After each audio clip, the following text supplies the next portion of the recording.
I'd like to call to order the Operations Committee meeting for Thursday, May 22nd, 2025. Is Ms. Bennett calling the roll, or is that someone else? Yes. Okay, would you call the roll, please? Commissioner Moore, Present. Commissioner Cox, Commissioner Galladay, Commissioner Jackson Jennings, Present. Commissioner Beach, Here. Commissioner Gladney, Commissioner Simmons, Present. and Commissioner Johnson. You can proceed. Thank you. Ms. Bennett, can you report on any public comments that were received for this meeting? Yes, Chair. We received 7 public comments for today's meeting. Those comments were distributed to the commissioners before the meeting for review. Those will be provided in the online meeting materials and will also be included in today's meeting minutes. And there are no public speakers for today's meeting. Great, thank you very much. Moving on to item 4, approval of the minutes of the March 21st, 2025 Operations Committee open meeting. The minutes have been provided to the committee for review. Are there any corrections to the minutes? Hearing none, I will entertain a motion and second to approve the minutes as presented. So moved. Thank you, Commissioner Jennings. Is there a second? Did I hear someone? Was that you, Commissioner Beach, on the second? Sure. Second. Okay, thank you. All in favor? Aye. Aye. Any opposed? Any abstentions? The motion passes. We will now alter our agenda slightly so that we can hear from our President CEO, Talby Roche. Good morning, Commissioners. Thank you so much for allowing me to jump to the front of the agenda. But I just thought, especially with Friday's event, everybody remembers Friday, right around 3 o'clock. Our region was really devastated by a tornado and a major event. But one of the things that really makes Metro Transit work, and I believe the greater St. Louis area, is when folks pick up in tragedies and go above and beyond. And let me tell you, we had quite a few staffers who did that. As a matter of fact, it's going on right now. We are partnering with the Red Cross and the city of St. Louis, shuttling folks from these devastated areas to shelters at night, where, for instance, they may have a home that's not livable, but we're taking them to shelters right now in partnership with the mayor, the city of St. Louis, and the Red Cross. That's going on right now. We also have, as you may recall, a Helping Hands Fund that exists within our organization to just help out some of our employees who have been devastated personally by some of this. And that's in partnership with our great friends at the ATU 788. Our union partners have continued to step up. And for instance, we're collecting toiletries, clothing, shoes for area residents at our facilities and trying to help folks out. And this is essentially what we do, public service, helping people out. At Colorado, we had these operators, Kamisha Rice, Jermaine Beard, Orville Dees, Sean Murray, where, for instance, in the midst of a tornado, folks still navigating very difficult situations, trees in roads, getting out, helping individuals, moving limbs, just keeping everything calm and being very, very professional. I have to tell you about, for instance, Control Center operator Greg Melander, one of our great leaders. Greg was in Washington, D.C. at an APTA conference all day on Friday, came in. Obviously, we were having the weather activity. Greg worked all the way until 11 p.m. that night, trying to be sure things were working. That's a long day. We had a lot of folks working long days. I have to tell you about our right-of-way operating group, led by Jerry Bacantine, and team leaders, Les Pinion, Bill Phillips, Luke Zimmer, Rick Chaussee, Brian Sellers, Joni Cordy. These are crews of electricians who showed up in the middle of the night in difficult situations with high tension, a very hazardous job. Safety is number one at Metro Transit, but they still made that happen, working around the clock through the weekend and into Monday, splicing wires, working through broken catenaries, doing those fundamentals that needed to be done. And I'm very proud that we were able to return to service that quickly. I have to tell you all of, for instance, the service area manager, Terry Fondren. I have a memo in front of me that we sent to you. Terry's name keeps coming up as one of those folks who we have to beg him to go home and get some rest. Terry worked until 2 a.m., trying to be sure that, for instance, look, some of our frontline operators were rattled, understandably, in this kind of an event. And Terry's one of those managers who is careful to be sure that our frontline folks are okay. He's respected, he's liked, always has a positive attitude, and is about getting things done. In fact, one of his partners, Tamika Lewis, a service area manager, one of the newest ones that we had, she worked until 2 a.m. that evening, simply trying to be sure that our frontline operators had the fundamentals in order to get things done. And of course, vehicle maintenance stepped up, led by Rodney Moore and led by Daryl Sterling. These teams being sure that our rolling stock was still going out. I have to tell you one instance, we needed a high rail vehicle to clear some of the Metrolink track.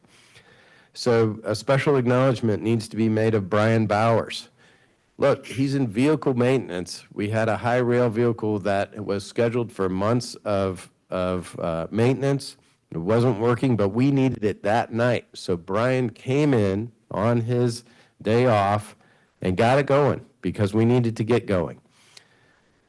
Brian and many, many others, and I've actually left some folks off of that list, but I wanted to highlight these, are the kind of people that make me very proud to lead this organization.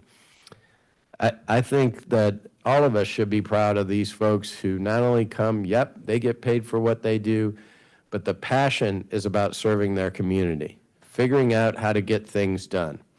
Look, it's no fun when a tornado comes and shows up. But what we can do is we can show the community what we are about, and we are about community. We're about facing challenges and going that extra mile. I'm very, very proud of the Metro Transit community. They deserve recognition and support. And I encourage everybody to read the memo of what went on during the storm. Very, very proud of our leadership, but mostly our frontline employees. They're the ones who get things done. Thank you, commissioners, for letting me take a little extra time this morning to recognize them.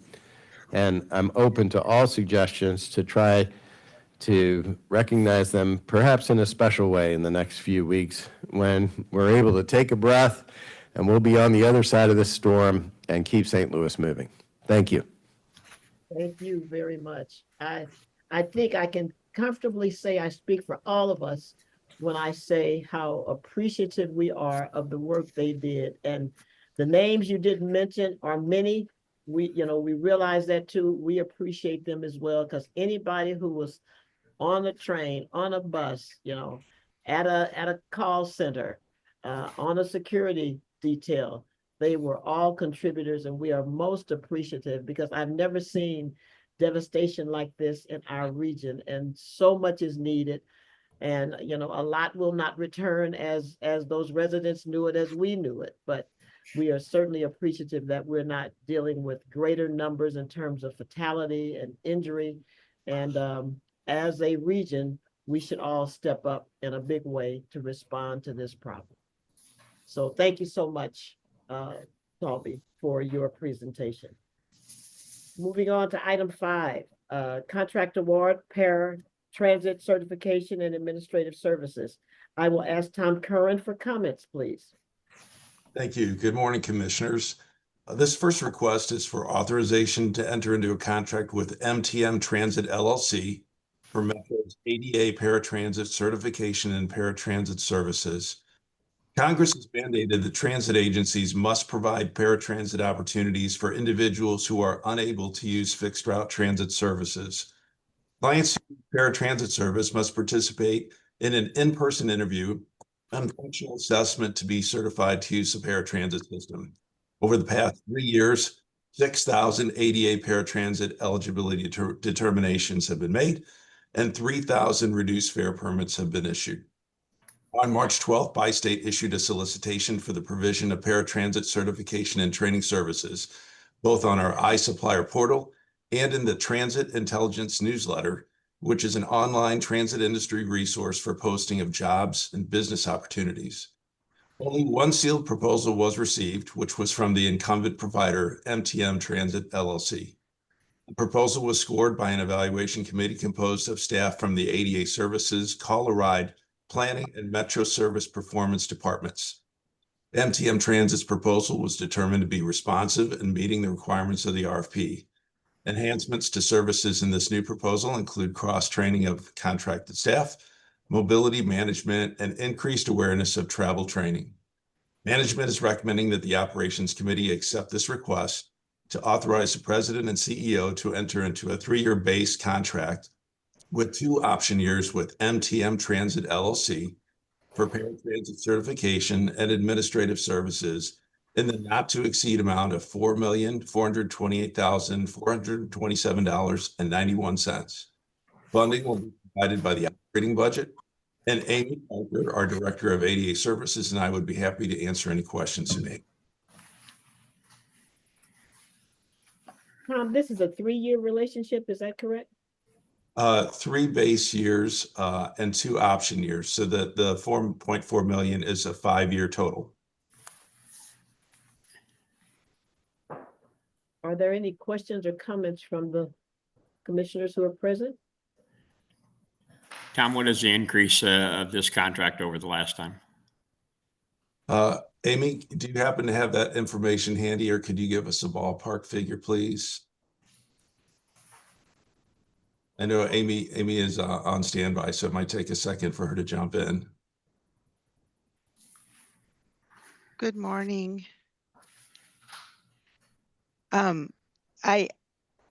If you're asking me a question, I would need the question repeated as I wasn't able to hear what's going on.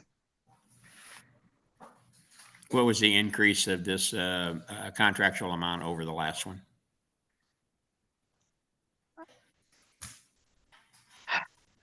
I could get that number for you relatively quickly. I don't have it on the top of my head. Okay, if you could get it for us before the end of the meeting, I'd appreciate it. I'll do my best, sir. Thank you.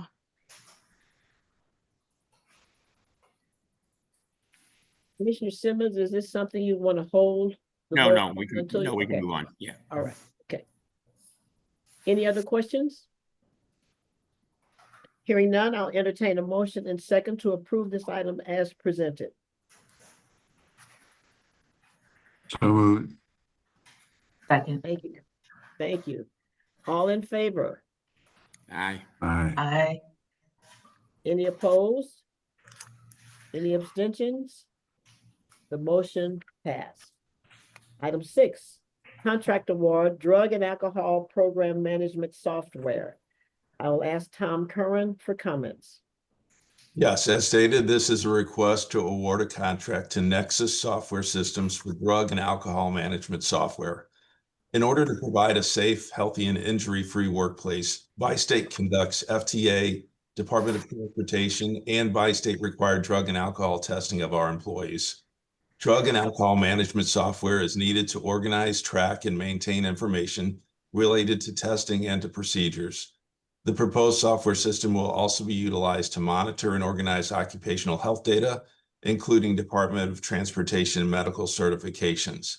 A DOT medical certificate is required for individuals operating safety-sensitive equipment, which includes buses and other transit vehicles. On February 14th, a solicitation was issued for drug and alcohol software system, and only one proposal was received from Nexus Software. The contracting officer conducted a survey of other potential sources that chose not to submit a proposal. One company replied that it is against their policy to establish a customer account portal, which was one of our requirements, and the other firm specialized in custom software development and felt that an existing program package could satisfy Metro's needs. Excuse me. Details on these and two other firms are included in the briefing paper. They are Drug Pack LLC and Storm Petrol. An evaluation committee completed its analysis of the Nexus software proposal and found it to be responsive to the request for proposals criteria. So management is requesting that the operations committee recommend to the Board of Commissioners that the president and CEO be authorized to enter into a contract with Nexus Software Systems for a 3-year contract for drug and alcohol program management software in the not to exceed amount of $408,000. Funding will be provided by an FTA grant for the first year, and operational funds will be used for subsequent years.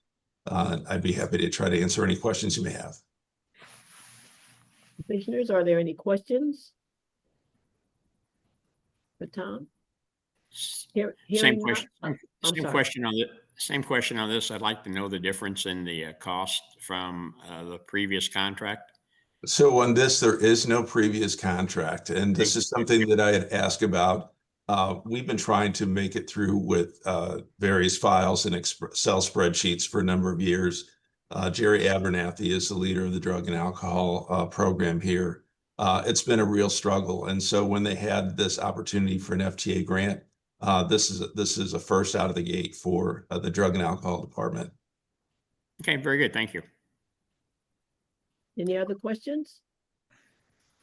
Thank you, Commissioner Simmons. I will entertain a motion and second to approve this item as presented. So moved.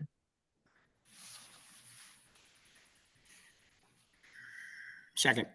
Thank you. All in favor? Aye. Aye. Aye. Any opposed? Any abstentions? The motion passes. Moving on to item 7, contract modification. Cleaning of rail cars at Missouri and Illinois Metrolink maintenance facilities. I will ask Tom Curran for comments. Thank you. This agenda item is a request to modify Bi-State's existing contract with MERS Goodwill to continue providing cleaning services for rail cars at Missouri and Illinois Metrolink maintenance facilities. The original solicitation for this project was issued in fiscal year 2021, and a contract was awarded to MERS Goodwill in the amount of $2.3 million. Base year 3 expenditures exceeded the originally authorized amount and were the subject of contract modification number 1 in November of 2024. On March 21st of this year, a new solicitation was submitted for railcar cleaning, and proposals have been received and are under evaluation now. A second contract modification is being requested to extend the current contract completion date to July 31st until the new cleaning contract has been awarded based on the new solicitation. Management is recommending that the Operations Committee accept and forward for approval this request to authorize the President and CEO to extend Bi-State's existing contract with MERS Goodwill for Metrolink railcar cleaning through July 31st, 2025, with an additional $300,000 in funds for a total contract not to exceed for the total contract period of $3.36 million. And again, happy to try to answer any questions. Any questions or comments? Hearing none, I will entertain a motion and second to approve this item as presented.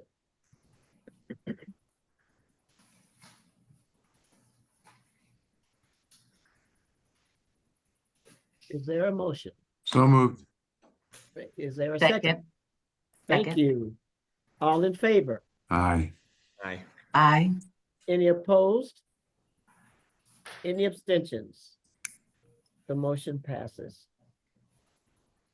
Item 8, contract modification, PACIS, CTS, and CCTV upgrades, Missouri additional video message board, sanctions, and CCTV cameras. Now, Ms. Gupta, would you present this item? Good morning, commissioners, and good morning, everybody. Just a second.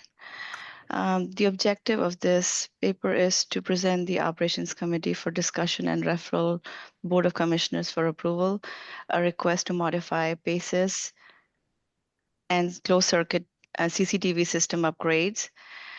The contract was awarded to TGB Inc. as a result of competitive procurement process for not to exceed $5,497,500 with a 3% DBE goal with the approximate of 19-month performance period.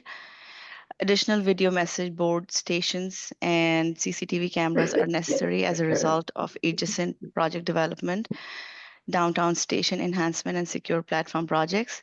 There are 5 tunnel locations affected by this project proposed change. In the analysis section, in response and coordination with Metro Public Safety and Marcom departments, BASIS project initiated drawing revisions and performed physical site inspections. The engineer of record modified conform drawings, and TGB Inc. submitted proposals. The total price of amount $129,113.02 is less than the independent cost estimate that was received by us. Management recommends the Operations Committee accept and forward to the Board of Commissioners for approval a recommendation to authorize President CEO to execute a contract modification with TGB Inc. in the amount of $129,113.02. The increase in total not to exceed the amount of $5,868,840, which includes 10% contingency of proposed change. And the funding source is federal grant MO2 16026 and Proposition M. Thank you. Are there any questions, commissioners, on this presentation for video upgrades? Hearing none, I'll entertain a motion and second to approve this item as presented. So moved. Thank you, Commissioner. Is there a second? So moved. Thank you. All those in favor? Aye. Any opposed? Any abstentions? The motion passes. Moving on to item 8, contract modification, downtown tunnel repairs. Chris Polar and Tom Curran, would you please present this item? Good morning. This briefing paper seeks authorization to modify the contract with Cosney Wagner, the contractor performing the downtown tunnel repairs. A total of 5 modifications have been generated for this contract. The first 3 have already been approved. The subject of this request is contract modifications 4 and 5. Most of the costs associated with these 2 modifications result in a design change of the installation of the standpipe. Standpipe is a pipe that's installed along the length of the tunnel to assist with firefighting in the event of an incident in the tunnel. The design was complete and bid out, and subsequently Bi-State entered into an agreement as well as design discussions for new light rail vehicles. And as the design was completed for the new light rail vehicles, the dimensions for the new vehicles are slightly different in some areas than our existing vehicles. So we had to modify the design of the location of the standpipe to make sure we had enough clearance all the way around the vehicle. So this required some additional surveying as well as design and change the connections that affixed the standpipe to the walls of the tunnel. So that's all of the costs, or the majority of the costs associated with these 2 modifications. Again, the request is to authorize the modification for the contract with Cosney Wagner to cover these 2 contract modifications for a total contract authorization to just over $5 million. Are there any questions? I do. I have a question, Chris. Is was this modification prior to the ordering of or the selection of the new trains, and you had no idea the dimensions were different, or was this something that was just missed in the design, No, the it wasn't. original design? As we went through the design process on the new contract, the the dimensions of the train became finalized through the design process, so it wasn't missed. This contract was awarded quite a while ago, before we got into the details of the design of the LRVs, of the light rail vehicles. Any other questions? And what is the length of time, Tom? Do you know, Chris, what it takes to do this project for this kind of money? The bids came in 22, and the work is mostly completed now. They're working on punch list items now, so. The biggest issue with these types of projects are just the space as well as the track time. So in order to work in the tunnel, we have to single track and run all the trains on the other track while we're working in this tunnel. And usually that occurs between, 7 p.m. until start of revenue service. So they have limited windows, and it's difficult to find the time to do these kind of repairs. Additionally, when you get into these repairs in these very old tunnels, obviously you don't know exactly what you're getting into sometimes. Since it's well over 100 years old. So yeah, it takes some time, but mostly because of the track time that's available for the contractor. They have to work all at night and against limited windows when we don't have special events and such. All right, thank you. Any other questions? Hearing none, I'll entertain a motion and second to approve this item as presented. So moved. Thank you. Is there a second? Second. Thank you. All those in favor? Aye. Any opposed? Any abstentions? The motion passed. Item 10, contract award. Metro's STL Transit Advertising. I will ask Ted Zimmerman for comments. Good morning. Item number 10 is a request for authorization to award a contract for Metro Transit Advertising for a period of 5 years. This item is a revenue generating contract. Metro Transit generates revenue through advertising inside Metrobus, Metrolink, and Coloride vehicles, as well as on bus shelters plus the Metrolink system. The current advertising services contract, which expires September 30th, 2025, is held by Vector Media. A request for proposals was issued in January, seeking proposals from qualified parties interested in providing transit advertising sales and services. Proposals were due in February. The solicitation was advertised on our website and sent to companies identified as being qualified to provide transit advertising services. The objective in the RFP included revenue in the form of a minimum guaranteed dollar amount, which increases annually or by a percentage of gross advertising revenue, whichever is greater. The technical evaluation criteria for the RFP included companies' experience and capabilities, as well as the experience and the qualifications of the staff to be assigned to the contract. 4 revenue proposals were received and reviewed and forwarded to the evaluation team, which consisted of individuals within Bi-State Development's Marketing and Communications Division and the Metro Transit Operations team. The proposals were scored in accordance with the evaluation requirements specified in the package, and upon completion of the individual scoring, the cost proposals were reviewed and evaluated. The table located on the top of page 2 of the briefing paper reflects the overall results representing the consensus technical and cost scores combined. AdSposure Incorporated was ranked highest with a total of 448.3 points out of a total of 500 possible points. Management recommends the Operations Committee approve and forward to the Board of Commissioners for approval this request that the President and CEO be authorized to enter into a 5-year contract with the highest ranking firm, AdSposure, whose proposal is most advantageous to BSD for marketing, Metro advertising services. A minimum guaranteed revenue of $2,935,775 will be received over a 5-year period beginning October 1st of this year. Thank you. I'm available for questions. Commissioners, are there any questions? Now, I take it that after the 3rd year, then there is an assessment to determine if you want to continue, for 1 year, and then you have an option to continue another year, as opposed to it being a guaranteed 5-year relationship. Yes, That we how I'm have the reading it? 3+2. Okay. Any questions, anyone? Hearing none. I will entertain a motion and second to approve this item as presented.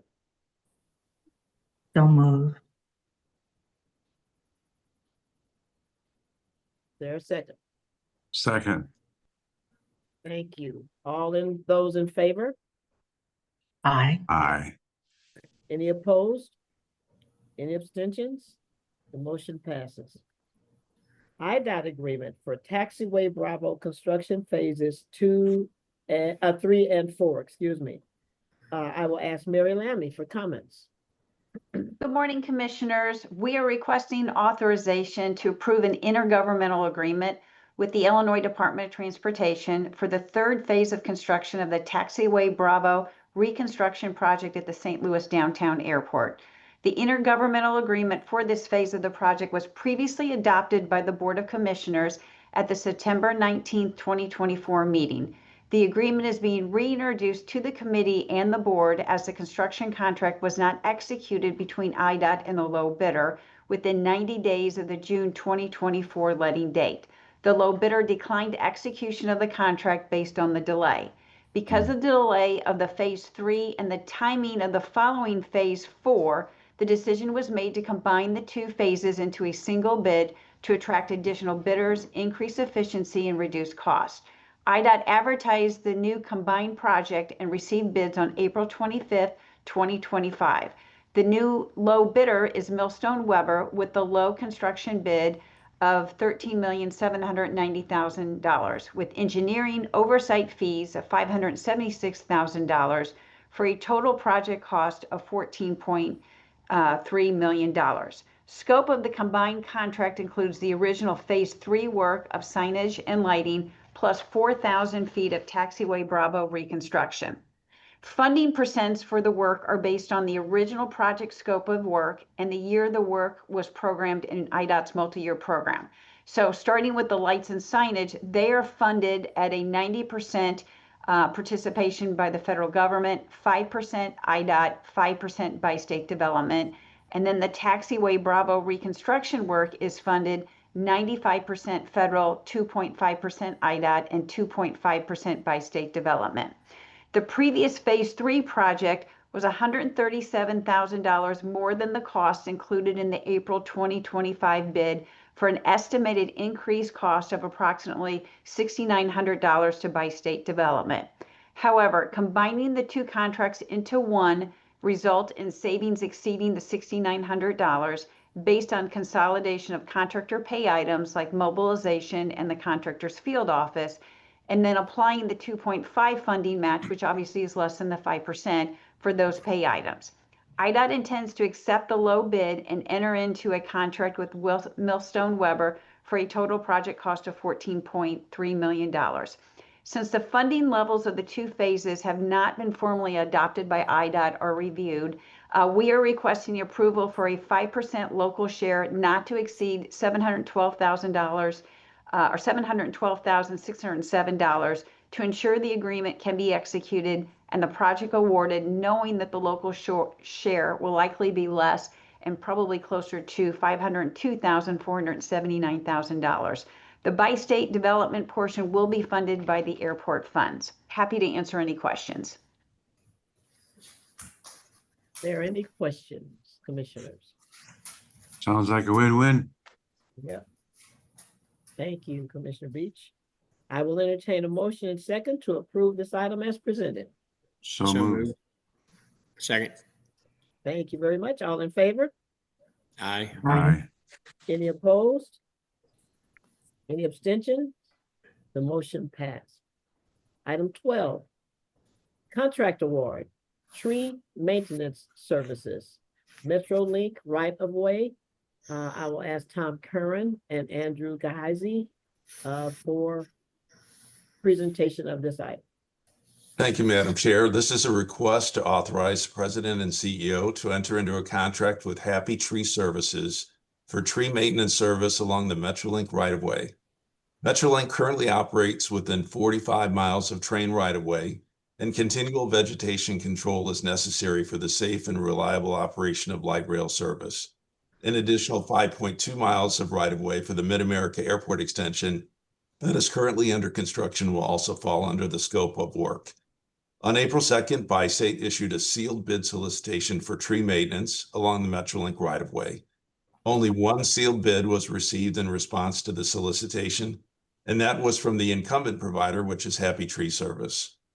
The project manager, who's the superintendent of rail systems right-of-way maintenance, determined that the bid was fully responsive to the published requirements, demonstrated a comprehensive understanding of the scope of work, and included qualified and experienced labor resources that align with Metro's needs. So management is recommending that the Operations Committee accept and forward to the Board of Commissioners this request for approval of a 5-year contract with Happy Tree Service for tree maintenance services along the Metrolink right-of-way in the not-to-exceed amount of $1,870,000. Funding is available through the operating budget, and Andrew Giassi, who is our General Manager of Safety, is also available to assist with any questions that you may have. If I may, President Roche and I had a conversation about this bid. My concerns were the length. It's a 5-year. All of our others are typically 3. It's a sum of money that is substantial, but we've identified some problems on the Illinois side, and we were wondering even how it was advertised. Could it have been maybe advertised in a broader way that would have generated additional responses? And is there a plan? Is there a way that we could sort of ensure that the process of acting as the arborist will include monitoring the lines in a more substantial way to protect our drivers, our passengers, and our vehicles? So based on our conversation, President Roche said we could pull this back and sort of investigate and go in a little deeper. If I'm in error, President Roche, please correct me, and address this matter at a future meeting. Absolutely, Chair. That is correct. So I did ask Mr. Giassi to send to all of you an additional memo talking about some of those issues.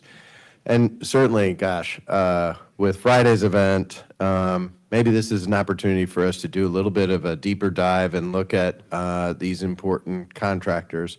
And you will note in Mr. Giassi's memo to you that I sent email as a supplement to what we've discussed here, we do have time under the existing contract to do a little bit more research regarding this. And Mr. Giassi's done a detailed job working with the state safety oversight teams from both IDOT and MoDOT. And also, Mr. Sharkey's been involved. Ken asked some really good relevant questions about some of the tree strikes and the concerns that we have through the Illinois alignment.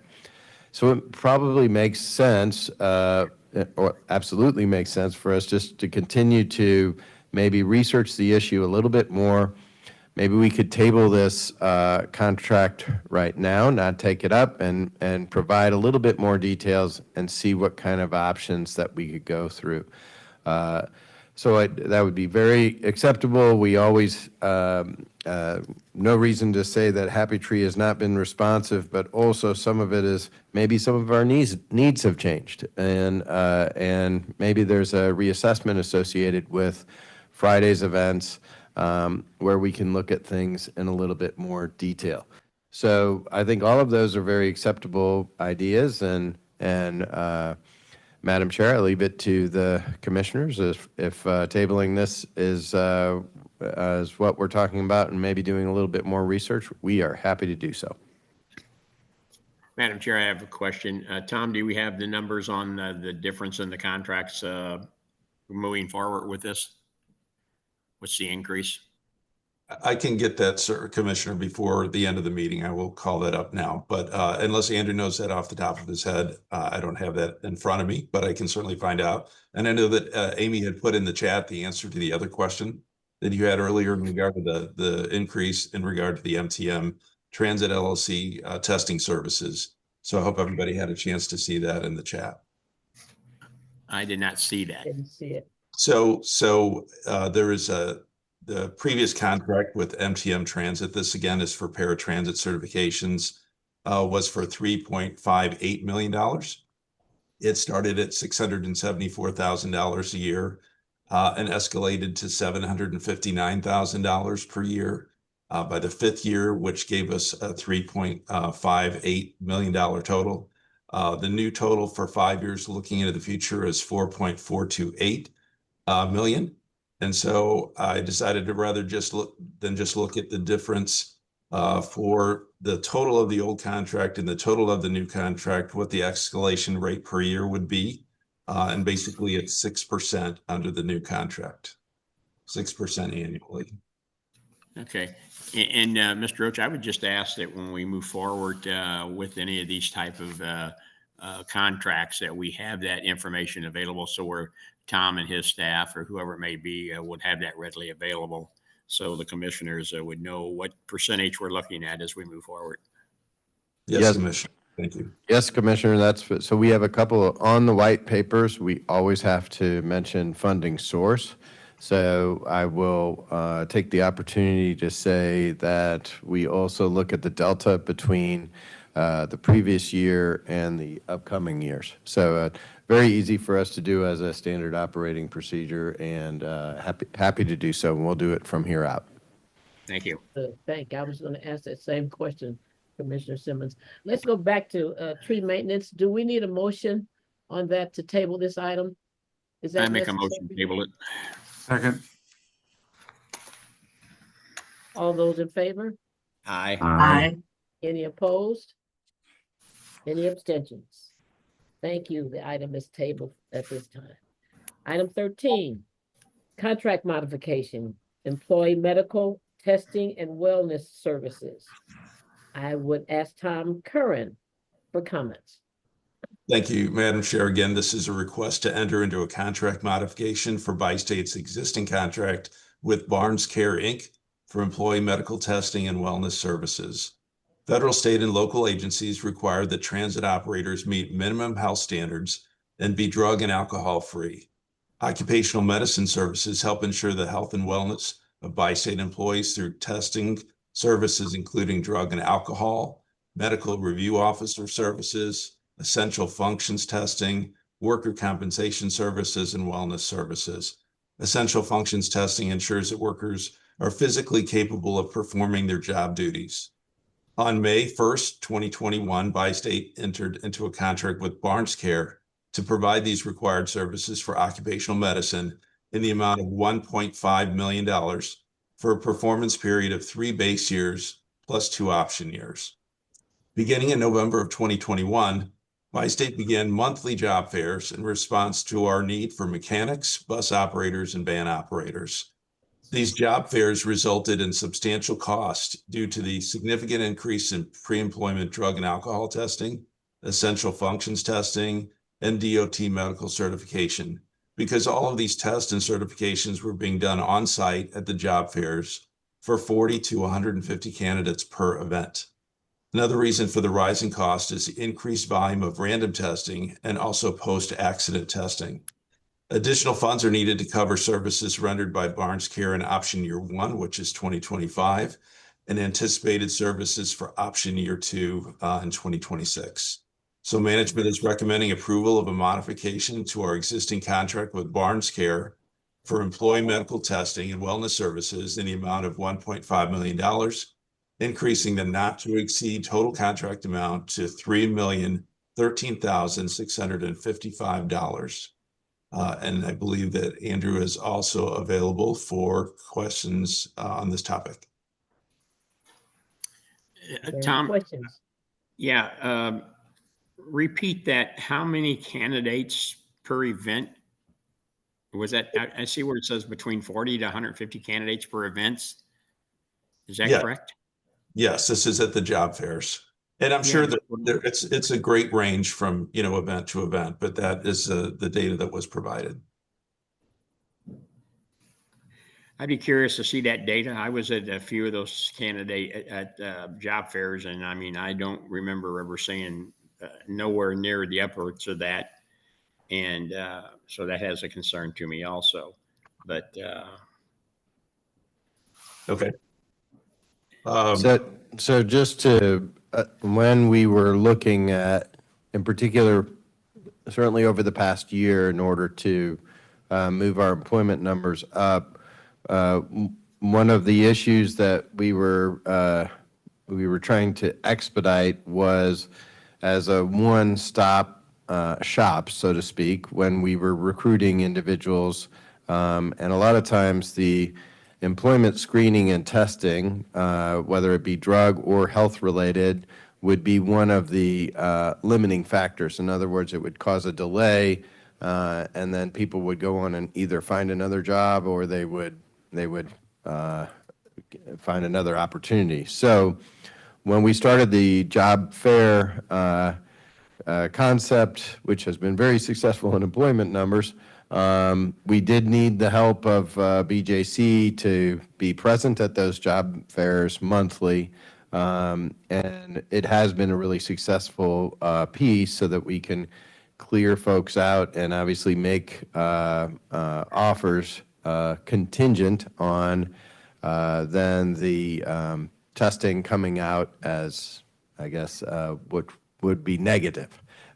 So anyway, just it's kind of, this is one of the elements of that, being sure that we got more qualified applicants in, and has been successful over the past certainly year and a half, as it's been demonstrated by our full employment numbers on the Metro Bus side.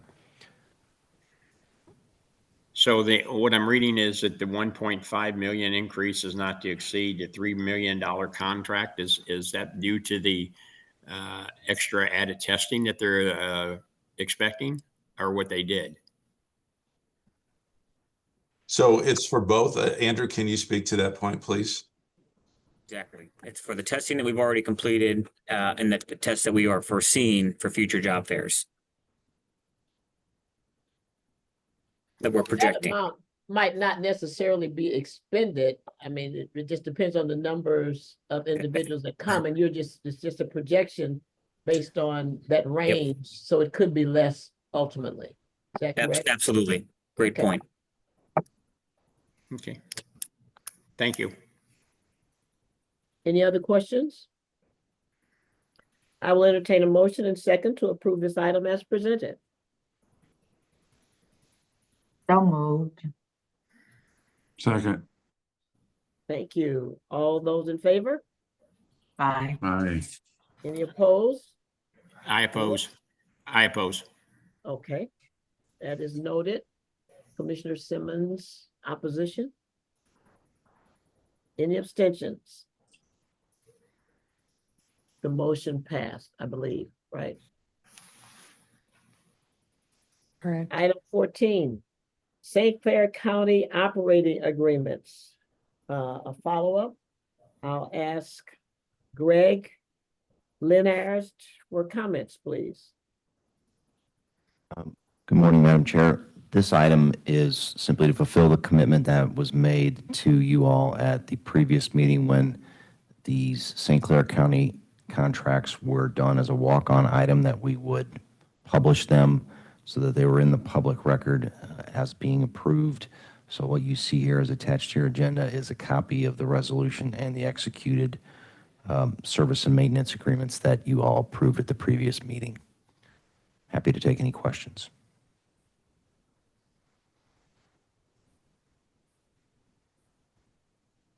Just an information item, so no vote is required.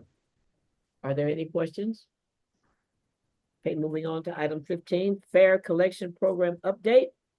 Tom Curran, please comment. Again, Yes, thank you. information item. Thank you. The Fair Collection Program consists of three major revenue collection components. and I want to give you a brief update on these this morning. The first is validators for Metrobus and for Metrolink. The second is new ticket vending machines, and the third is bus fare boxes. So the first component of the fare collection program was approved by the Board of Commissioners. It was a contract with Masabi for provision of new validators for our buses and for Metrolink platforms, and that contract was approved in February of 2023. The second component was the contract with Indra that was for provision of ticket vending machines for Metrolink stations, and that contract was approved by the Board of Commissioners in December of 2023. Bi-State has also received proposals for the third and final part of the fare collection equipment, which is new bus fare boxes, as a result of a request for proposals that was issued in December of 2024. So 4 proposals have been received and are now being evaluated, and a recommendation for a fare box provider will be presented at the Operations Committee in August. So the Masabi validators for Metrobus have already been installed, and they've begun operating for validating mobile tickets. Tickets are available on both the transit app, and Metro has also just released its own custom app for purchasing fare products, which includes single ride tickets, 2-hour passes, day passes, 7-day passes, and 30-day passes. And when correct fare is presented, the validator indicates approval with both a visual message and sound. The component parts for the new Metrolink validators are already on site. They're at Metro's Missouri Metrolink facility on Ewing Avenue, and the stainless steel pedestals that will hold the validators will arrive this summer. Installation of the Metrolink validators will begin this fall, and a validator will be placed in front of each new security gate at Metrolink stations. When valid fare is presented, the validator will open the security gate to allow access to passengers boarding Metrolink. The ticket vending machine design has been completed, and 3 prototype TVMs have been manufactured. 2 representatives from Metro have inspected the first prototype, and formal testing of the TVMs will begin on June 9th. Production of 125 ticket vending machines to replace our existing units will begin next month, and they'll continue for the remainder of the year, with installation of the TVMs beginning in December. The fare collection project's completion goal is January of 2026. Photos and descriptions of the new validators and ticket vending machines are included in your board packet in a presentation that begins on page 95. This item is presented for informational purposes only, but I'd be happy to answer any questions you may have regarding the status of the fare collection program. Are there any questions?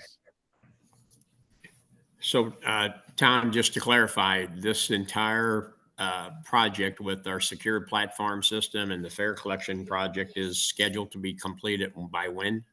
In January. January. So the weather, the weather will depend, will affect, I think, both the SPP project, installation of gates and fencing, and our installation of the TVMs. But that is the goal. It's January 26. Okay. Thank you. Thank you, Commissioner. Any other questions? Mr. Roach, is there any unscheduled business? No, there is none. Great. We'll move on to operations report from Mr. Chet Stewart. This might be Good our morning, last Commissioners. operation report from you. Is it our last almost? Well, I hope not. You have a board meeting in June, and I hope to be invited to that. And I'll give my farewell address at the board meeting. Okay. But We'll have the today, cameras rolling. okay. But today, in your package, you have your operations report and you have your workforce update. And I'd like to comment about a few things. First of all, I'd like to thank the board and Mr. Roach for acknowledging the efforts that our Metro team puts forth in situations like the tornado that we are currently still experiencing. And I'd like to also add that public safety and marketing and communications assist us greatly during that process as well. But it's Metro does great things, but we do it all the time. Since I have been the chief operating officer for Metro Transit, As my team reminds me all the time, we've had 3 ice storms, we've dealt with the pandemic, we've had floods, and now we have tornadoes. And I don't know if that has something to do with me being in charge or not, but maybe things will get better after I leave. So we'll see about that. But rather than giving operations reports, I'm kind of at a point of giving, state of the union kind of reports, state of affairs. And I think and I take great satisfaction in being able to say that Metro is poised for the future. We continue to improve our service. Our ridership continues to improve. We have stabilized our workforce. Still looking for mechanics. I still need mechanics. We have a hiring event on June 16th at our North County Transit Center, 10 a.m. to 2 p.m. We have another service change coming up on June 16th. And again, our objective in these service changes is to continue to provide more reliable, more frequent customer service. And we're committed to that going forward. Our call ride service has improved immensely. We're stabilized. We've improved our operations. We've improved our technology. Looking forward to continue along those lines as well. Metrolink has a bright future with SSP and the new fare system and some of the changes we're making to our stations, 8th and Pine Convention Center. We've ordered the 55 new LRV vehicles. In a few years, Metrolink's going to look quite different. It will have changed. It will be looking toward the future like the rest of our operations. So I'm happy to say that at this point in time, I feel good about what we've accomplished in Metro over the last three or 4 years. I feel honored to have been a part of that. The other thing I'd like to give you an update on is the union negotiations. We have a session planned for the first week in June. We have made our financial offer to the union. We're going to pin down pretty much our best offer for them on June the 2nd. They're well aware of the fact that I'm out of here as of June 30, and I have assured them that the best deal they're going to get is while I'm here. So hopefully we can figure something out with the union and get that moving as well. So with that, I'd be happy to answer any questions you may have. If I can interrupt just for a minute. Chuck, just a correction, the next hiring event is actually June 7th. Okay. So just want to clarify that. All right. Okay. Yeah. Can you guys hear me? Yes, Mr. Gladys. Yes. Sorry, I'm in an area with bad reception. This is Sam Gladys. Just wanted to add a couple of points. I think I was muted before, but Chuck, thank you for all of your time and service. And just 2 things from previous presentations. I had a question on general contract modifications, and this might be something more for Greg to consider, but are these all going through a thorough legal review, specifically thinking about the one with MERS Goodwill? Because, are these material changes to the contract that require us to give them more money? Are we insured, or is it just, there was something they could have anticipated and therefore we shouldn't be giving them more money? It's just, and that goes across several contracts. And the second thing, just a comment generally that I had, and I tried to interject, but I guess I was muted.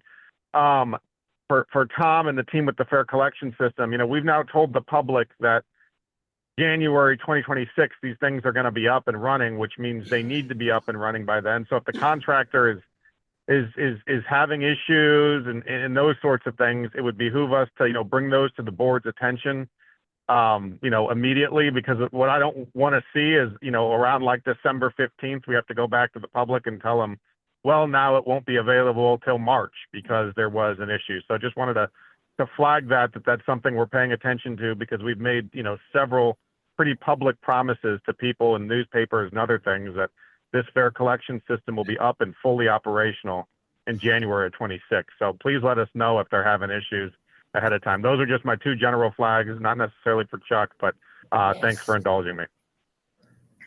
Mr. Gladney, Well, thank you so much. Well, Mr. Chairman, that's why I brought that up to Tom, because I'm getting those same concerns and questions from our ridership. So I think we definitely need to be out in the forefront of this. Yes, Commissioner, we'll provide an update at each meeting going forward, both the Board of Commissioners and the Operations Committee, if the board so wishes. That would be good. That would be good. And I mean, we have a substantial relationship with a communications provider. Maybe we can start communicating more information to the general public and dispel some of the rumors or some of the misunderstandings that can really catch like wildfire in the public. Yes, that's right. So if I can comment on that. So one of the key differentiations of essentially the secure platform plan and the fair revenue plan is that actually I've met with both Mr. Scott and Mr. Curran, is essentially as far as the public is concerned, they are all one project, right? We are obviously dealing with them contractually because of their different idiosyncrasies and the needs that they're independent as far as funding is concerned. However, yes, it's a very complex endeavor, and all the public cares about is, does it work? And Exactly. so I have asked, especially discussing this with comments from Commissioner Moore, Commissioner Simmons, Commissioner Gladney, gosh, I think all 8 of you at one point, to try to be more proactive in that messaging and more aggressive. And Mr. Scott has done a really nice job of now fusing the projects more proactively, and we're going to have to get out there on our front foot. While I am very excited for January of 2026, first of all, we have to be absolutely sure we make that deadline. Right now, we are comfortable with it. However, January of 2026 is a long ways away from now. And so therefore, being very, very proactive about that messaging is really key. We have definitely heard that order from our commissioners. I also think that it's relevant and correct. You guys, one of the values of the Board of Commissioners is that you have some insight that we don't have sometimes, especially when we're in the midst of a contract. We don't exactly see how we're being perceived publicly. So it's really helpful, and I have had several meetings about that. And I think what makes sense is, indeed, let's make this a standing update, fuse the projects with one another, and in other words, secure platform plan right now, since as far as the public is concerned, it's really just one project, and we go ahead on that basis. Madam Chair, Mr. Roach, if Mr. Scott is with us, could he give us an update on the platform for the viewers that may be listening? Is he with us today? Yes. He sure is. Kevin, could you? Well, I appreciate that. So from the infrastructure standpoint, I do want to make it very clear that the first 11 platforms, the 4 in Illinois and the 7 in Missouri, are fully operational. The gates are fully security impactful. We are in an interim mode of operation with those first 11 platforms, meaning that right now we don't have the new validator in place to talk to the gates. So we have deployed security at each of the gates to act as the validation system. But that is working seamlessly. Our gating systems have endured extreme weather, both extreme cold and also severe precipitation. We've had no issues at all with the gates. During the occurrences of last week, we were able, as you know, we're able to actually control those gates from the real-time camera center. When we lost power at Del Mar and we lost power at Forest Park, the gates released and opened. And then we were able to open all of the other gates and leave those open and staff those until MetroLink operations resumed its normal mode of movement. So I just also want to make it clear that first 11 platforms, again, reiterate, are completely done and completely operational. We have 2 contractors working on the infrastructure side. We have Millstone Weber in Illinois, and we have Cosney Wagner in Missouri. And we have construction movement as of today in Illinois at Memorial, Belleville, 5th and Missouri, East Riverfront, and Fairview Heights. So we're doing a lot of clearing, and we're either installing fence panels or begin to install fence posts.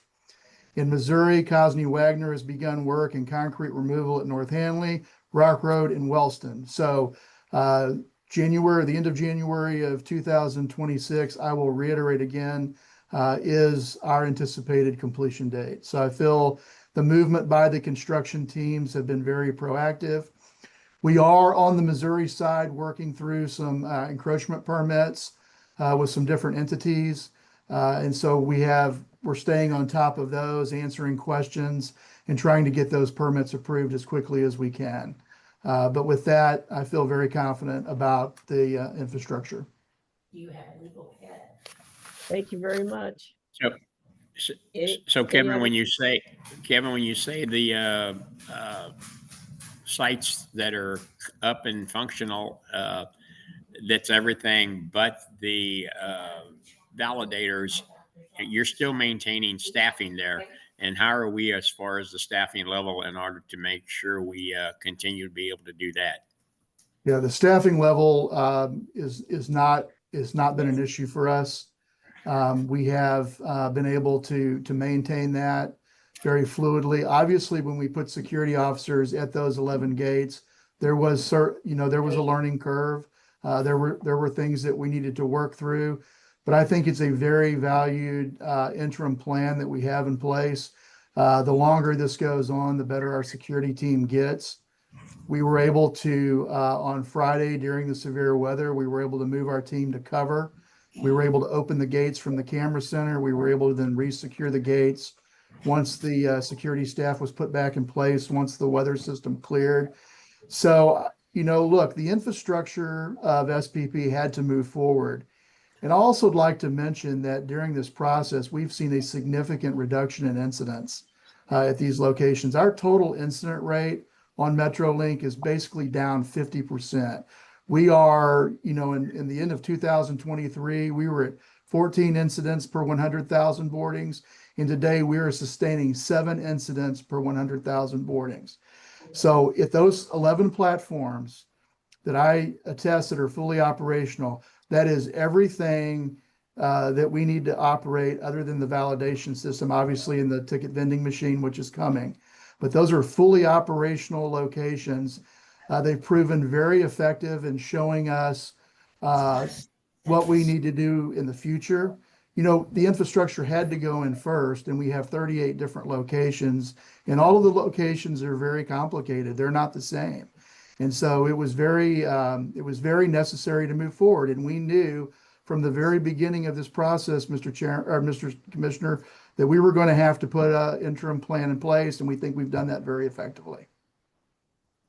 Well, and I appreciate that, and I think that's the kind of information that we need to hear, especially on the incident decrease, because we always hear when it's increased, and so I think it's important that we hear that our system is working towards that decreasing those incidents. So I appreciate that, and appreciate all the work your staff does. Thank you. Well, I would just leave you with this thought: incidents are down, ridership is up, and the gates are working. Sound like a trifecta to me. Thanks for your injection, Mr. Scott. We appreciate you. President Roche, were your comments already provided earlier, or do you have a report now? Yeah, no, thank you very much for letting me go earlier. And we can keep moving. Okay. Well, before we move into, Ms. Bennett, how about future meeting dates? The next Board of Commissioners meeting will be held on Friday, June 20th. There are no meetings scheduled for July. The next Safety and Security Committee meeting is scheduled for Thursday, August 7th. The next Operations Committee meeting, as well as the Audit, Finance, and Administration Committee meetings, will be held on Friday, August 15th. That last date again, August 15th. 15th. Thank you very much. Just one last thing, before we move into executive session, and I'm playing off a bit of Mr. Gladney's, Chairman Gladney's comment, and that is, let's try to do a better job, maybe at the front end, to try to minimize these modifications, because there are a lot, and it's hard to give it context and relevance when you're at the back end of it, and you got to have it now because something happened a year ago, 6 months ago. You know, we're meeting regularly, and we can be informed of what you're seeing, you know, or what you're anticipating down the road, so that it doesn't catch us all sort of by surprise. So,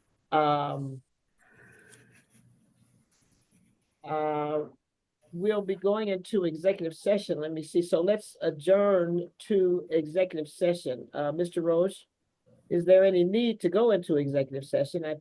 Is the answer yes or no on that? Madam Chair, no, and I note your comment on modifications in contract. I will talk to staff about that. But we have no need to go to executive session unless there are proposed changes to the minutes. So we do not need to. Okay. So we can just go into the approval of the minutes now then, right now? That's The correct. March 21st minutes? Is that That's right? correct, Chair. Okay, good. Do I have a motion and second to approve the minutes of the March 21st, 2025 Operations Committee executive session as presented as a closed record? So moved. Is there a second?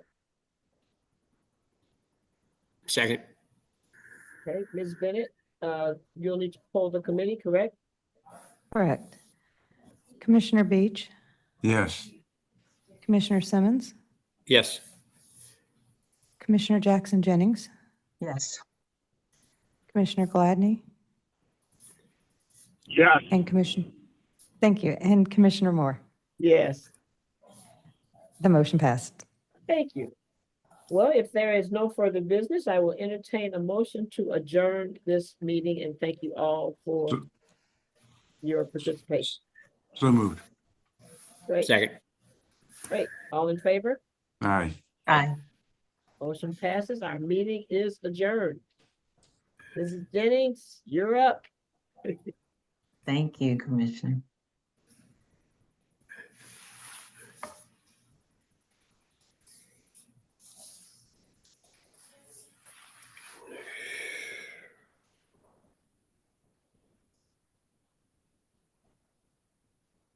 We ready? Okay. Good morning. I'd like to call to order the Audit, Finance, and Administration Committee meeting for Thursday, May the 22nd, 2025. Ms. Bennett, will you please call the roll? Commissioner Jackson Jennings, Present. Commissioner Beach, Here. Commissioner Simmons, Here. Commissioner Gladney, Present. Commissioner Moore. Present. You can proceed. Thank you. Ms. Bennett, can you give a report on any public comments that we've received for this meeting? Yes, Chair. There were no public comments submitted for today's meeting. Thank you. Next on the agenda are the minutes that have been provided to the committee for review. Are there any corrections to those minutes? If none, I will entertain a motion and a second to approve the minutes. So move. May I get a second, please? Second. Thank you.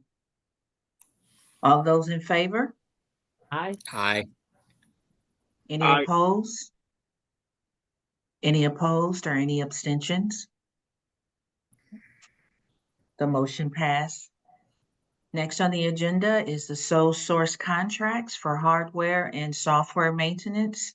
I will ask Tom Curran for comments.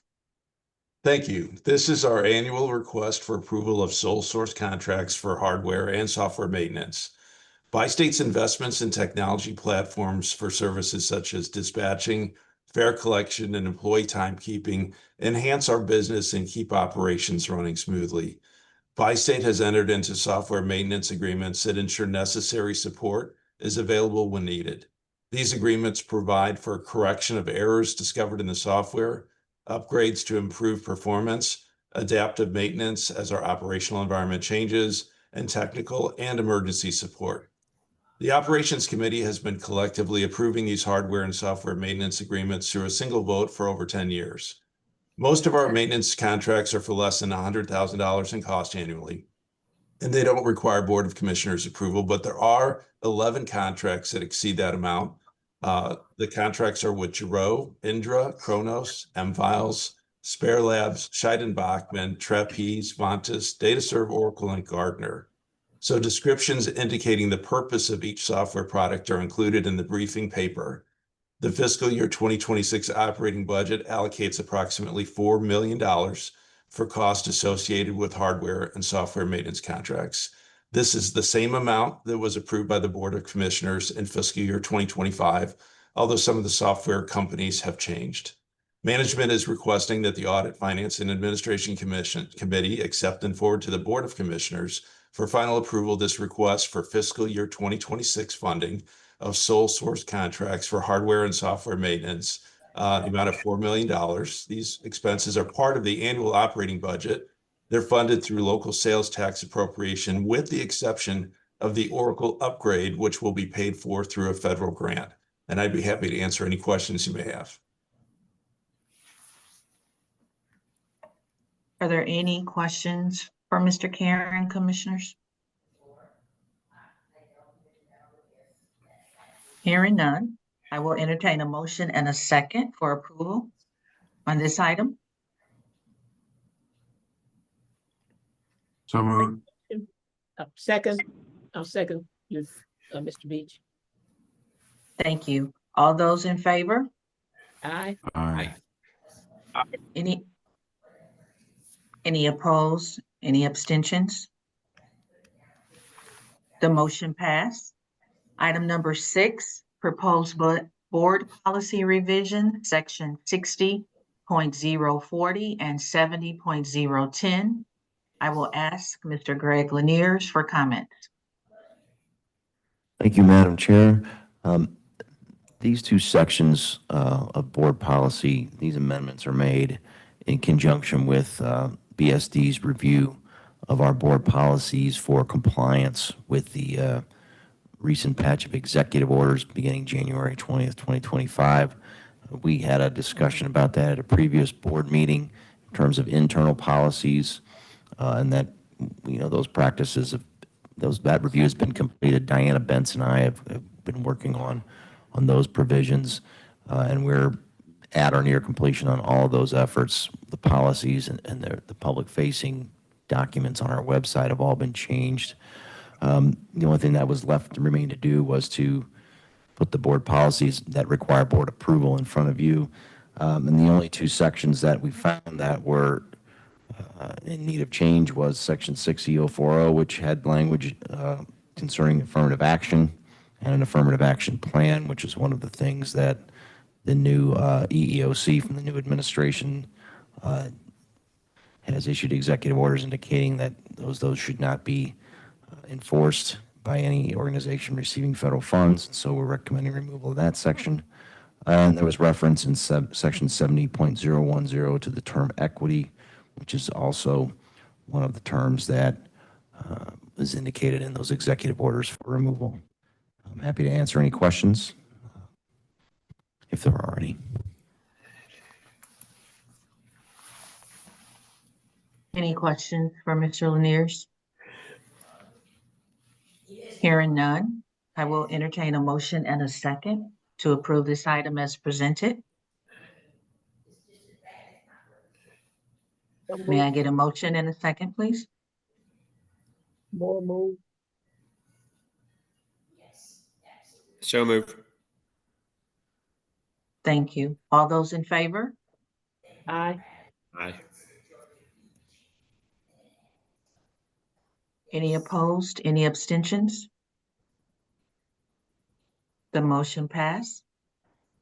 Item number 7, contract award, voluntary employee benefits insurance program. I will ask Anita Dunn for comments. Thank you, and good morning, Commissioners. On agenda item number 7, we're requesting approval and referral to the board to award a 5-year contract to Unum for our voluntary employee benefit program beginning January 1st, 2026. In February, Gallagher, our consultant, issued an RFP to find a qualified vendor or vendors to provide our current suite of voluntary benefits, as well as pet insurance, which we are going to be adding for 2026. We did receive 7 qualified proposals for our current voluntary benefit suite and 3 qualified proposals for pet insurance. Of the 7 proposals received for our current voluntary benefit program, only 3, Unum, Aflac, and Chubb, quoted all products. After our review and based on the vendor's ability to offer all requested products, the coverage terms and flexibility offered for the quoted premium cost, and the cost protection of a full 5-year rate guarantee on all quoted products, Gallagher and the bi-state evaluation team agreed to recommend Unum for our current voluntary benefit products. Of the 3 vendors that quoted pet insurance, Unum, in partnership with Nationwide, offered the lowest overall cost, the ability to add pet insurance or the payment of pet insurance to our existing payroll and remittance processes for consolidated and simplified administration of the entire voluntary benefit program. The cost of these benefits are paid solely through employee payroll deductions. The estimated cost over the entire 5-year contract period is $6,668,160 based on our current participation levels and then the estimated pet insurance enrollment that we're expecting. We are requesting approval and referral to the board for approval to award this 5-year contract to Unum for our comprehensive voluntary employee benefit program. And I'd be happy to answer any questions that the commissioners might have for me.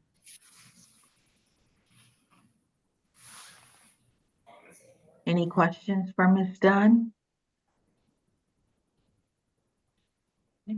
Hearing none, I will entertain a motion and a second to approve this item as presented. So moved.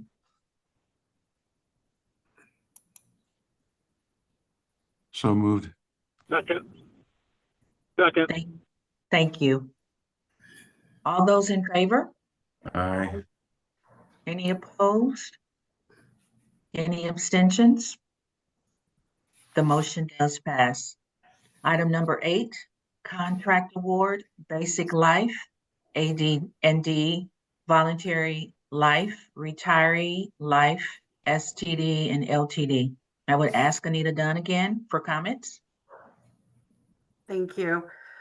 We are requesting approval and referral to the board to award a 5-year contract for our life insurance, AD&D, and disability coverage beginning January 1st, 2026.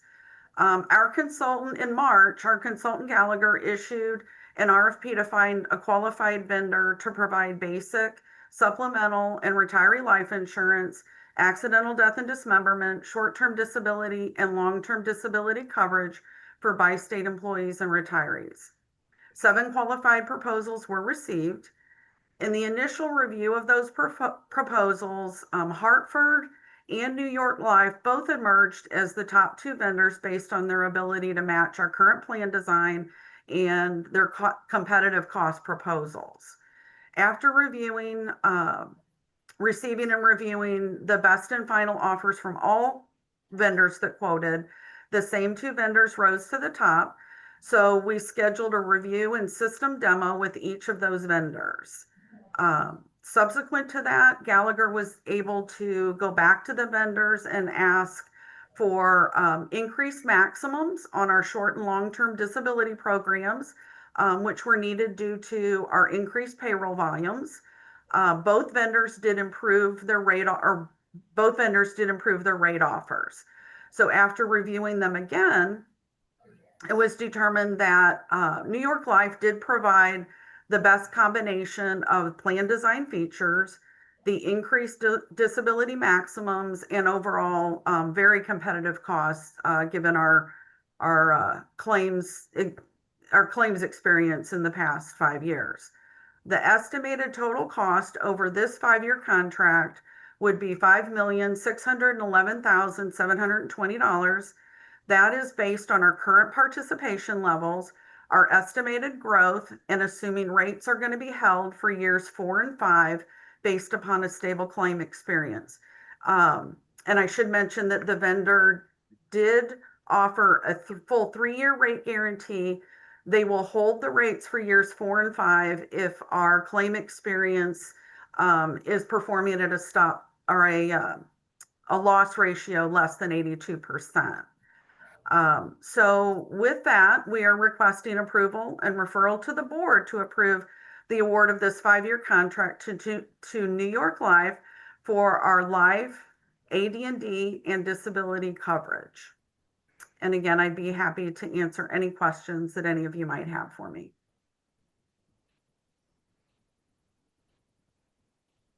Do we have any questions for Ms. Dunn today?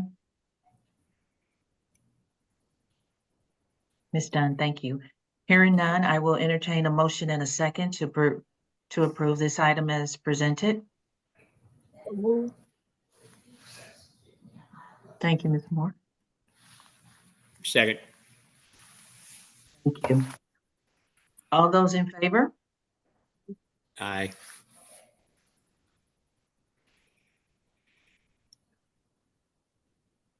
Any opposed? Any abstentions? Motion passed. Item number 9, contract award, flexible spending account, and COBRA retiree direct billing and health reimbursement account administration. I will ask Anita Dunn again for comments. Thank you. So on this one, we are requesting approval and referral to the board to award this 5-year contract to New Synergy for our FSA, COBRA, direct bill, and HRA services beginning January 1st, 2026. Again, in February, our consultant Gallagher issued a solicitation to find qualified vendor or vendors to provide these services, including flexible spending, COBRA, direct bill, and health reimbursement administration services. 6 qualified proposals were received. 5 vendors quoted all products, and one of the vendors quoted just the FSA, COBRA, and direct bill products. They did not quote the HRA administrative services. After our review and based on the vendor's ability to provide all requested products, demonstrated account management capabilities, file and reporting capabilities and automation, an overall reduction in cost, and the cost protection of a full 5-year rate guarantee on all quoted products, Gallagher and the bi-state evaluation team agreed to recommend New Synergy for all requested services. The estimated cost to bi-state over the 5-year contract period is $311,775, and that's based on our current participation levels, as well as anticipated growth in the HRA services area, as well as our direct bill services. So again, we're requesting approval and referral to the board for approval to award this 5-year contract to New Synergy for flexible spending, COBRA, direct bill, and HRA services. It was mentioned in the briefing paper, but I'll mention again, New Synergy is actually our current vendor for our HRA administration. And so essentially with this contract award, we would be moving our flexible spending, COBRA, and direct bill administration to them as well. So with that, I'll be happy to answer any questions that the commissioners might have for me. Thank you again, Ms. Dunn. Any questions? So Anita, I'm assuming that we're getting a better bang for our buck with the 5-year contract. Is that it? We are. So we saved money. So overall, it's about a 5% decrease in cost over what it would have been with the renewal that we received from our current FSA, COBRA, and direct bill vendor. By putting it all with New Synergy, one of the things that we're gaining out of this is a 5-year rate guarantee on our HRA administrative services. We didn't previously have that under a rate guarantee, so we're also that's an advantage to this, is getting that 5-year rate locked in for us. Very good. Thank you. Mm-hmm. Any other questions?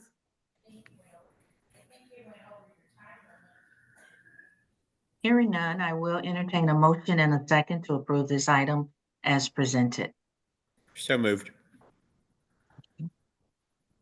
Second? Thank you.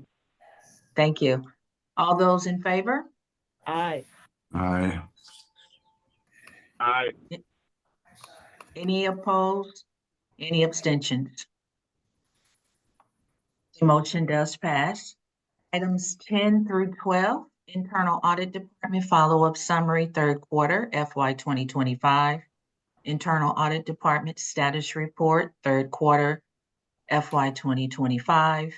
Internal Audit Department State Safety Oversight Status Report, First Quarter, CY 2025. These items are being presented as information only, and I will ask Crystal Messner for comments. Good morning, Commissioners. Agenda item number 10 provides an update for the third quarter follow-ups. 32% have been closed and 68 remain open. There are no overdue follow-ups at this time. Internal Audit will continue to work with management to address any of the remaining open corrective action plans. For agenda item number 11, this is Internal Audit Status Report for the third quarter, which reflects 3 audits in final phases. A major accomplishment of the Internal Audit Department for this last quarter was working with all departments across the agency to review and update the annual risk assessment. Risk owners and management reviewed and updated risk scores as appropriate, and we added new risk identified during the year. Internal Audit uses the results of the risk assessment to build out the fiscal year 2026 annual audit plans. Internal Audit continues to collaborate closely with Legal Department on special projects. And in addition, Internal Audit has continued partnering with IT on initiatives and risk discussions. For agenda item number 12, this details the first quarter of calendar year 2025 state safety oversight audit activities. The planned activities listed were conducted successfully. Audits for the 2025 Safety and Security Management Review are underway for both Metro and Loop Trolley. Interviews and on-site visits are set to begin in the second quarter of calendar year 2025. One of the embedded focuses within this planned year for the state safety oversight audit activities is to continue to improve and seek some efficiencies in our triennial audit cycle for these SSO internal processes. These agenda items are presented for informational purposes only, and I'm available for any questions that you may have. Thank you. Thank you, Ms. Messner. Do we have any questions? Hearing none, we will move on to items 13 and 14, financial statements and treasurer's report. These items are being presented as information only, and I will ask Tammy Parrish for comments. Thank you and good morning, Commissioners. I'll give a brief update on our financials and treasurer information this morning as of March 31st. For executive services, income as of 3/31 was $3.2 million. The improved income is primarily due to increased revenue from transit fees and less expense for salary and benefits. For the Gateway Arch, third quarter income was 1.6 million. This is more than twice the projected budget. This is timing and a boost to revenue due to spring break travel. The severe winter weather in January and February did impact the number of visitors at the Arch, although the income is still looking good as of March 31st. For Riverboat Attractions, the Riverboat has a loss of approximately 200,000. I'm sorry, my screen just went blank. Before depreciation, the winter weather also had its impacts on this enterprise as well. This is also timing, and we expect sales to continue to improve in the upcoming months. For the St. Louis Downtown Airport, income before depreciation was approximately 200,000. This is more than projected and is attributed to additional charter operations. For Freightway, we had income of 172,000. Income is tracking ahead of budget and is due to timing. And then for Transit, at March 31st, we had income of 1.1 million before depreciation. This is again timing. Overall revenue is down about 5.6 from the projected budget, and costs are down about 4.4 million, with wages and benefits running higher due to increased medical insurance expense. So we'll continue to control our costs to offset any reduced revenue that we see. But as of now, we think we're in good shape heading into year end. And then for cash and investments at March 31st, by state directed funds were 415.8 million with an average rate of return of 4.3%. And by state trustee directed funds were 25.9 million with a rate of return of 4.1%. For the fuel hedge, we had realized loss of 672,000 year to date, and we budgeted $2.65 per gallon. Although the cost at the pump was $2.25, and with the hedge, the actual cost of the agency is $2.37. So we are still coming in over or under budget. And that's my report this morning, and I'm happy to answer any questions. Thanks, Ms. Paris. Do we have any questions? Hearing none, moving on to item number 15, Treasury's Safekeeping Report. This item is being presented as information only, and I will ask Crystal Messner again for comments. Good morning again, Commissioners. The Internal Audit Department determined that the Treasury safekeeping accounts exist and respective balances, credit ratings, and fuel hedging are stated fairly for the Treasurer report ending March 31st, 2025. The collateral posted by our PNC Bank in conjunction with FDIC insurance met the collateralization expectations. This is for informational purposes, and I'm happy to answer any questions that you may have. Any questions for Ms. Messner? Thank you. Item number 16, Procurement Report. This item is being presented as well as information only, and I will ask Tom Curran for comments. Thank you. The procurement report for the third quarter of fiscal year 2025 begins on page 169 of your committee packet, and it has 4 components. The first is the non-competitive procurement trend for the third quarter of fiscal year 2025. Non-competitive procurements for the quarter totaled $8.9 million, or 9.1% of the total purchase order volume of $97.3 million. During the past 12 months, non-competitive procurements constituted 10% of all procurement spending. The second component is the procurement card transactions report. There were no confirmed procedural violations during the third quarter of fiscal year 2025. During this quarter, there were 1,759 transactions made with procurement cards for a total cost of $808,125, an average of $459 per purchase. The third report is a list of all contracts over $100,000 for the third quarter of fiscal year 25.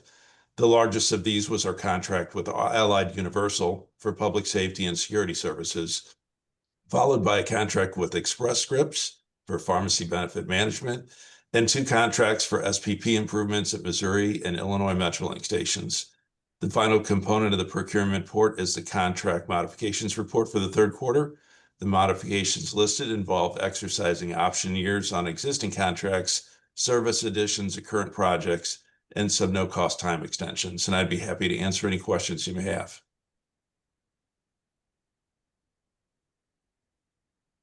Any questions for Mr. Curran today? Hearing none, we will move on to item number 17, unscheduled business. Mr. Roach, is there any unscheduled business? No, Commissioner, I do not have any unscheduled business, nor do I have a CEO report as I did earlier on operations. Thank you. Thank you. Item number 19, Ms. Bennett, will you give us a summary of our upcoming board and committee meeting dates? Yes, the next Board of Commissioners meeting will be held on Friday, June 20th. There are no scheduled meetings for July 2025. The next Safety and Security Committee meeting will be held on Thursday, August 7th. The next Operations Committee, as well as Audit, Finance, and Administration Committee meetings will be held on August 15th, 2025, all beginning at 8:30 a.m. Thank you, Ms. Bennett. Item number 20, adjournment to executive session. I do need a motion and a second for this committee to go into executive session for the purpose of discussing legal, confidential, or privileged matters as presented under Bi-State Development Board Policy, Chapter 10, Section 10.80, D1 legal and D10 auditors. So moved. Second. Thank you. Ms. Bennett, will you poll the committee? Commissioner Beach, Yes. Commissioner Simmons, Yes. Commissioner Gladney, Yes. Commissioner Moore, Yes. Commissioner Jackson Jennings. Yes, The motion passed. thank you.